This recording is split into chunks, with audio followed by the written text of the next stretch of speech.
Welcome to our city, and here's what's going on this week around our city. On Saturday, July 10th, Mayor Bowles will attend the Fifth Ward Cookout and Health Fair. The event will feature free food, music, health screenings, free giveaways, and more.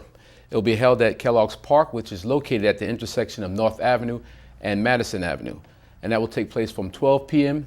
to 6 p.m. on Saturday, July 10th.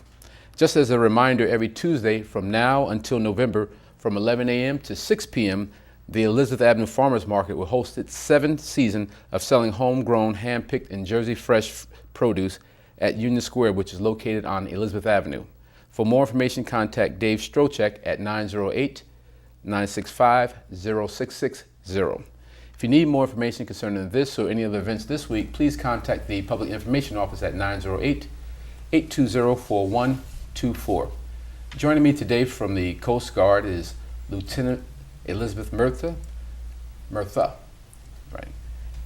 Also, Lieutenant Commander Michael McBrady, and the Head of Operation Planning. That's me. Okay. And Lieutenant William George, who's the Deputy Chief of Waterways Management. Welcome to you all. Thank you. Okay. Now, I got 2 colonels and 1 lieutenant commander, right? Yeah.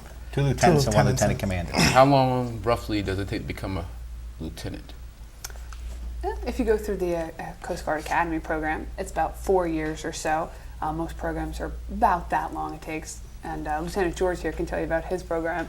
Well, I came in as a direct commissioned lawyer, so you come in as a lieutenant. However, other members who come in as through OCS, Africa Candidate School, they are prior enlisted Coast Guard members, so whatever prior enlistment they have, plus they would come in as an ensign, and would possibly take the same amount of time as a academy grad, about 4 years.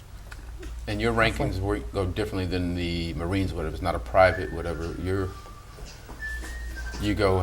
Start as a seaman. Seaman. Seaman, and then progress through the petty officer ranks to chief petty officer, senior chief petty officer, master chief petty officer, which is kind of roughly equivalent to the gunnery sergeant, master sergeant, first sergeant ranks in like the Army or the Marine Corps. We have the same pay grades. It's just we call each grade a little different. Our rank system follows that of the Navy, where the Air Force, Army, and Marine Corps would be a slightly different nomenclature for the various ranks, but essentially all the same ranks are used. Okay, and I have Ohio. Ohio, yep. Cincinnati. Bahamas. Yes. Woodbridge, New Jersey. Correct. Now, what's it like for a New Jersey native to serve in the Coast Guard unit in our own home state? I think it's great. It's very relevant. I grew up going to the waterfront all the time. I grew up right by Seawarren. I would go and sit at the docks, and I'd watch the ships going by with my parents, my friends, my dogs. And I was always wondering, where are those ships going? What are they doing? You never really think that much about the actual waterway. You just see things on it, jet skiers, people falling off boats, myriad different things.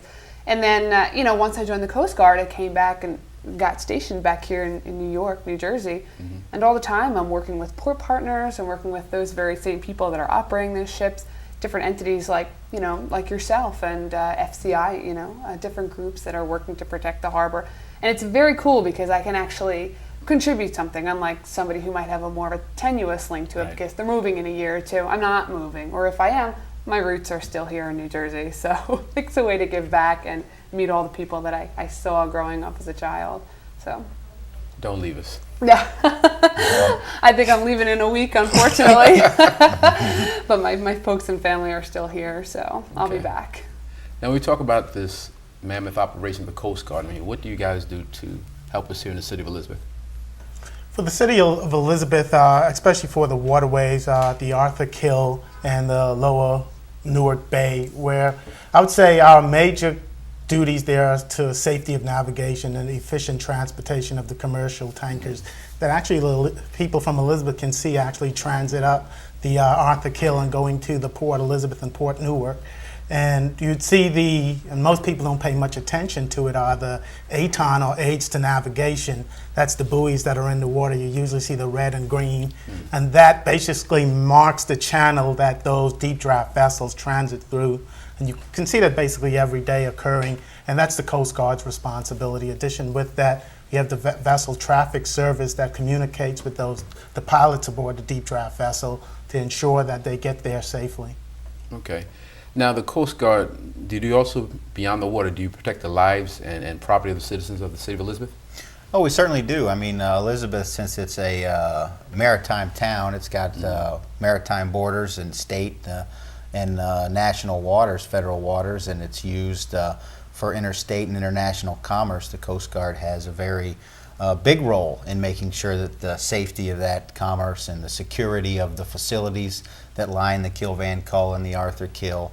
We conduct vessel inspections, facility inspections, all designed to make sure that the vessels and the facilities are operating in accordance with federal law and in accordance with state environmental practices and regulations. And we partner very closely with the state and local governments wherever we do business to make sure that their needs are looked after and we understand their point of view and what they value in the maritime domain that is contiguous with where we're doing our operations. So we also obviously do recreational boating safety. I mean, everybody likes to go boating on the weekend, but nobody likes to run out of gas or their boat to sink or their boat to catch fire. Unfortunately, those things happen sometimes fairly frequently. Wow. So the Coast Guard in this area responds to about 450 SAR cases a year, and a lot of them are in the areas right around Newark Bay and the Kill Van Kull, the Arthur Kill, and upper and lower New York Bay. Yeah, as you talk, I'm just trying to imagine, because riding a boat is different than your average car.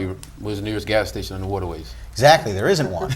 And you would be surprised how many people take their vessels out the spring. They get real excited, the weather turns nice, the sun is warm, the sky is blue. The water's still very cold. If you were to fall in it, you wouldn't last more than 15 or 20 minutes before you got hypothermia in April or early May. And they'll take that boat out for a spin. They've got plenty of gas in the gas tank, but there's some condensation in the fuel line, and it runs for about 20 minutes. It gets them just far enough offshore that they can't swim back or they can't yell for help, and the motor conks out on them.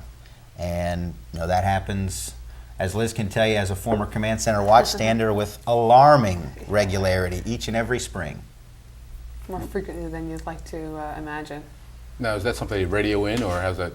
Yeah, there's a couple different ways. I mean, there's 16 different international distress signals someone can do, but a lot of people will radio in. A lot of them, it's a federal requirement for them to carry a radio or some sort, depending on the size of their boat.